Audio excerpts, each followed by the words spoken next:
So in this video, I'm going to be talking to you about how to value a company, a multi-million dollar company before you acquire it.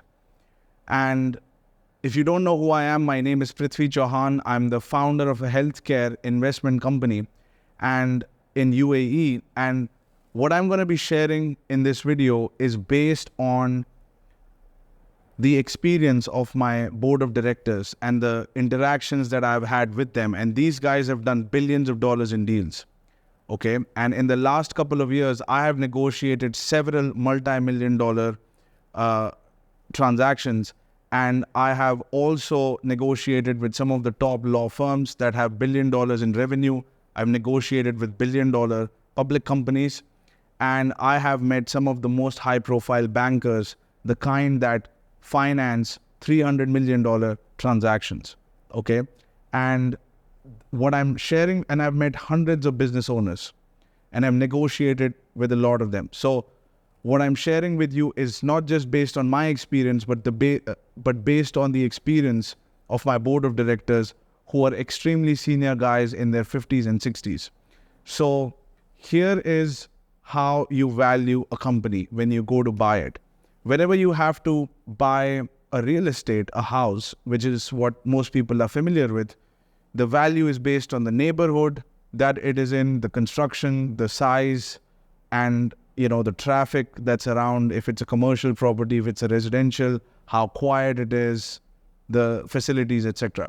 But when you go to buy a business like a healthcare company or a manufacturing unit or something that's producing cash flow, and especially if it's a service-based company, the value of that company has to be based on the income that it's producing.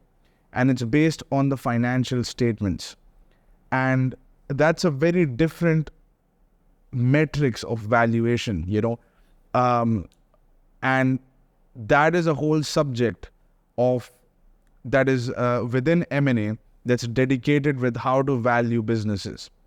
And these are companies that are based on relationships with their service providers and customers. And that's what the value is based on. So it's a little bit complicated to value the companies, but typically these companies are valued based on their earnings, based on their income. And there is a term called EBITDA, earnings before interest, tax, depreciation, amortization. You can Google it, what EBITDA means, but you can see it in the financial statements of the company. What is the EBITDA that it's making? Basically, after revenue, what are the expenses and what is the earnings? So the value of the company is going to be based on a multiple based on the earnings. So what is a multiple? Anything, if it's a 3x, it would be 3 times the earnings, 4x, 4 times earnings, 5x, 5 times earnings. And that's what these companies are valued based on. It's not necessarily the size of the company. It's not based on the number of employees or any of those factors. In fact, I have met with companies that had very big infrastructures, but they had zero profit or negative profit. And in that case, from our standpoint, the value is zero. And I'll also give you an example how funny the concept of valuation can be. Is I was in a negotiation with a guy that had raised over $1 billion and done around 47 acquisitions, and in healthcare sector. And I asked him, and he, their company had crashed and they were looking to sell their assets. So I set up a meeting with him and we met in a conference room in Dubai on a skyscraper. And I told him, how much are you looking for these companies? 7 or 8 companies they wanted to sell and get some money, whatever they can. And he told me that the beauty lies within the eyes of the beholder, right? So it's really up to you. And he said, you give me the offer and I'll say if it's a yes or no. So valuation is not something that is set in stone. It's something that you agree with another person. It could even be zero. Okay, I know certain companies that were sold for zero. There was no exchange of money involved at all. and the company was just, the license was transferred just like that, because the company wasn't profitable, and worse, it needed capital injection. Or sometimes there is a debt on the company, and the company that's buying just assumes the debt, and again there is no consideration. So we're not talking about those scenarios, we're talking about profitable companies.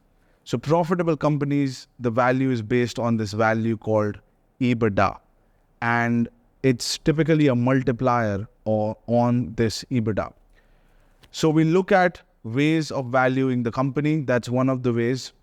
And I knew this, and I took it to one of my board members at the time. He was a very high profile senior executive in a firm called PricewaterhouseCoopers. It's one of the largest accounting firms in the world. You can see it has revenues of about $34 billion. And he was a senior partner in the firm.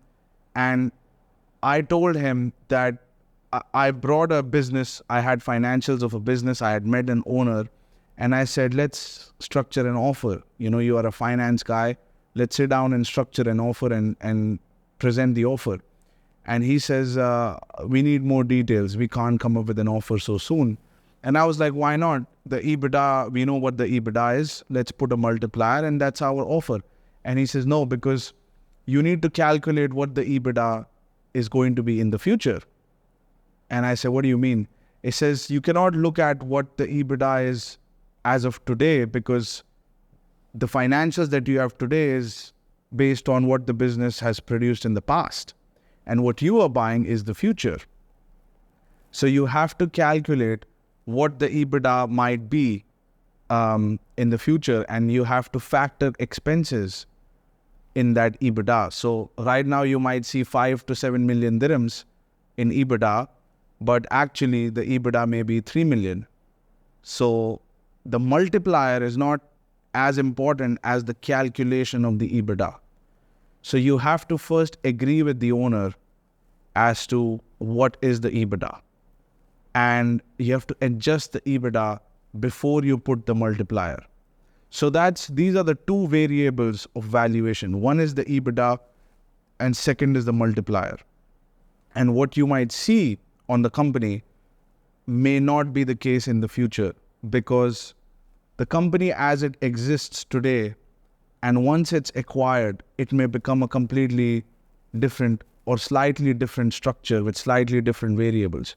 I'll give you an example. So let's say you're buying a healthcare business. It's owned by one owner, and it has got several doctors and several employees, and it's making money. Let's say it's making 15 million dirhams.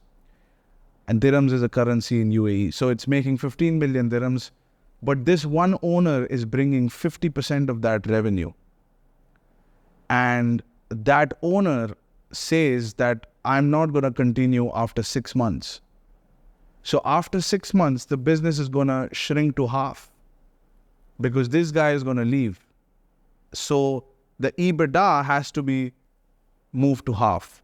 That's, and that would be your EBITDA.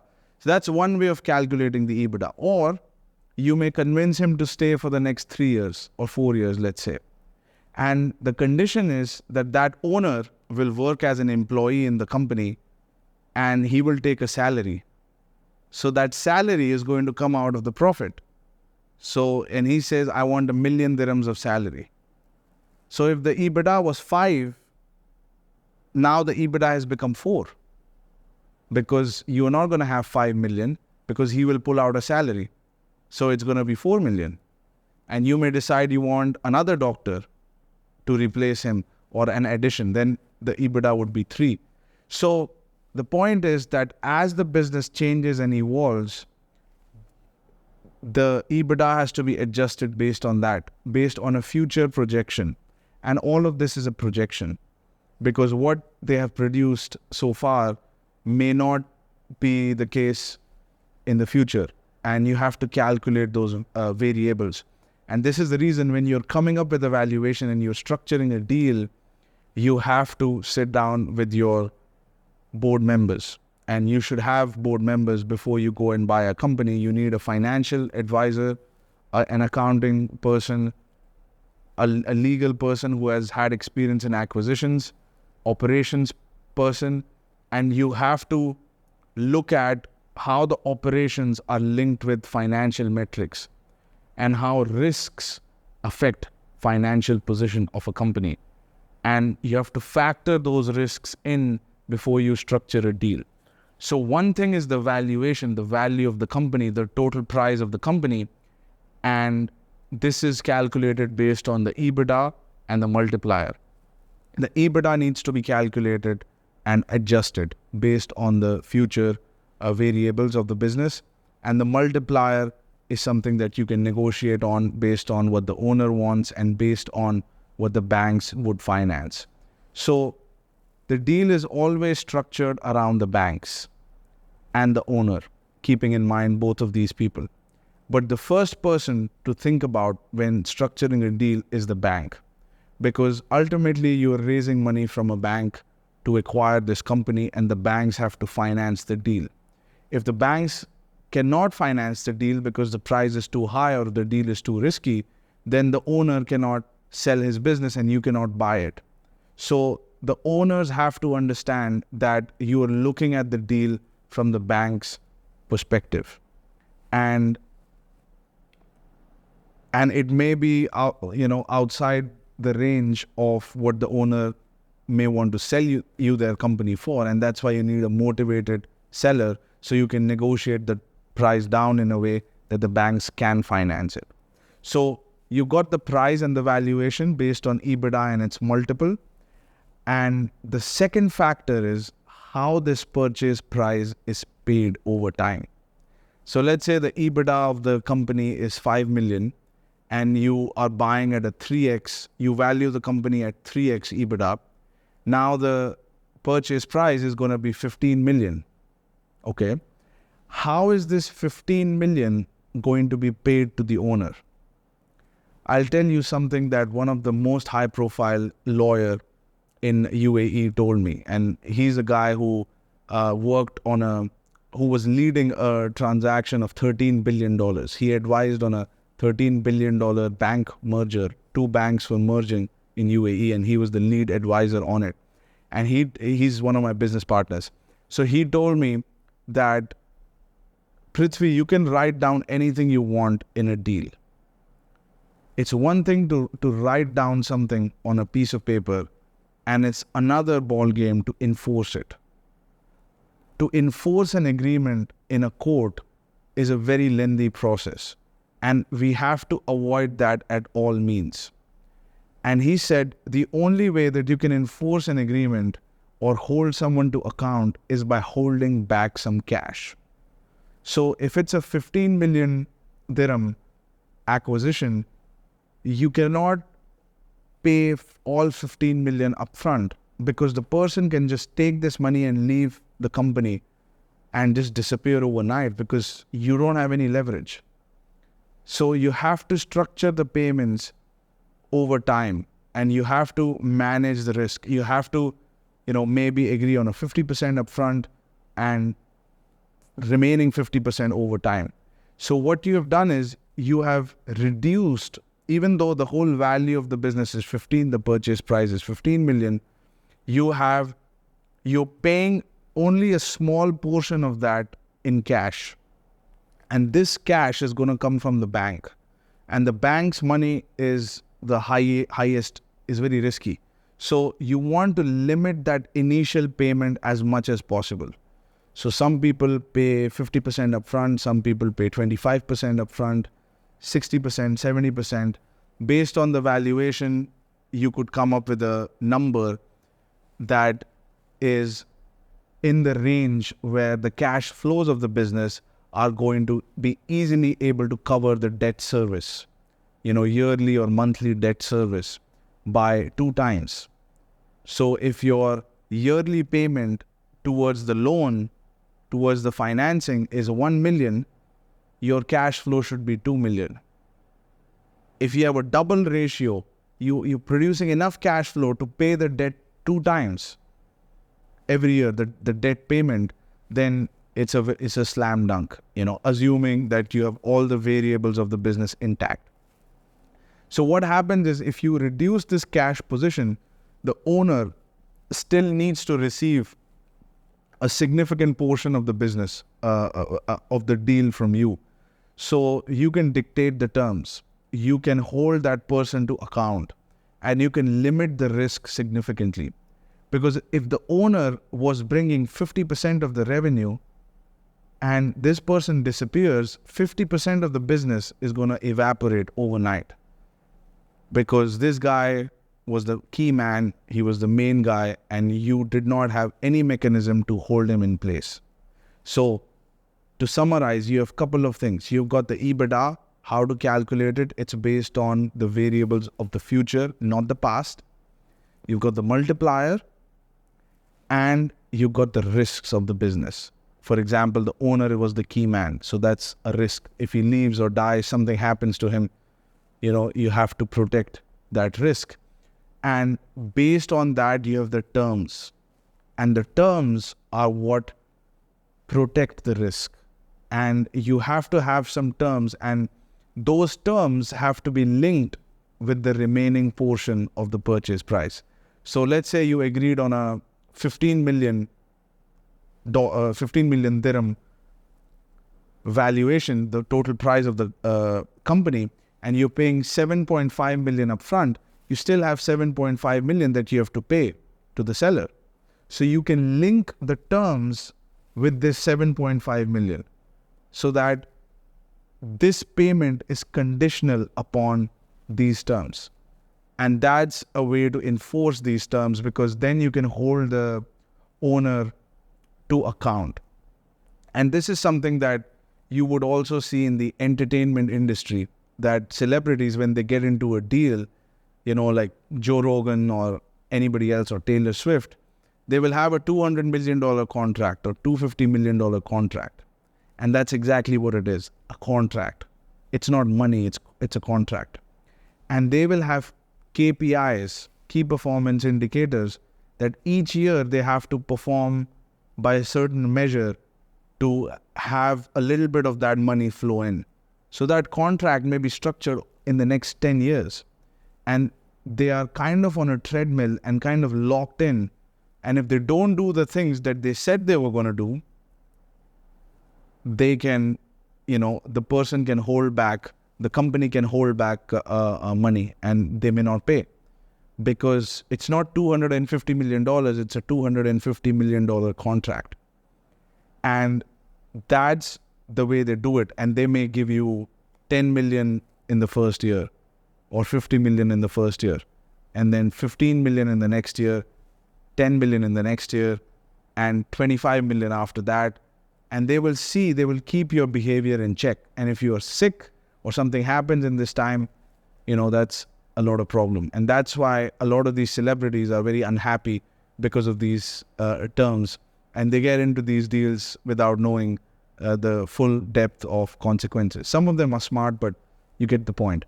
So the principle here is that when you're buying a company and you have a key man, to retain that key man and to make sure the business is protected, you have to you have to hold back some cash. So in terms of principles, you've got the valuation of the business, which is based on the EBITDA and the multiple. Then you've got risk factors, and then you have got the price and how it's going to be paid. So you've got the purchase price and the terms. And the terms are far more important than the price. Because you could pay, instead of 15 million dirhams, you could pay 20 million dirhams, but you are paying the owner over 10 to 15 years. And just by adding that time frame, instead of 5 years, you're going to pay this amount over 15 years. And now you have a lot of space and you have a lot of wiggle room to be very creative. And just that time frame, that extension of the time frame of how that money is going to be paid, changes the deal dynamics. And it's, the owner gets what they want, which is a high purchase price, and you get what you want, which is limiting how much money you pay upfront. So these are some shrewd tactics And it's done because you're dealing with debt. It's done because you're using debt to pay for this business, and you want to make sure that you protect yourself because you're raising money from someone else. And especially when you're raising money from someone else, you could structure deals in a very clever manner and still acquire an ownership stake in the company and tilt things in your favor. So that was the lesson on valuation. It's not just about the price, it's about how the price is paid. And it's not just about adding a multiple on a business, but adding the multiple on the accurate EBITDA that's going to be most likely the amount in the future. Not based on the past, not sort on the audited financials, but you have to adjust it. And you need a financial advisor who can look at all the factors of the business. You need an operations guy, again, to look at all the factors, and the legal guy who can structure these things. And I'll talk to you soon.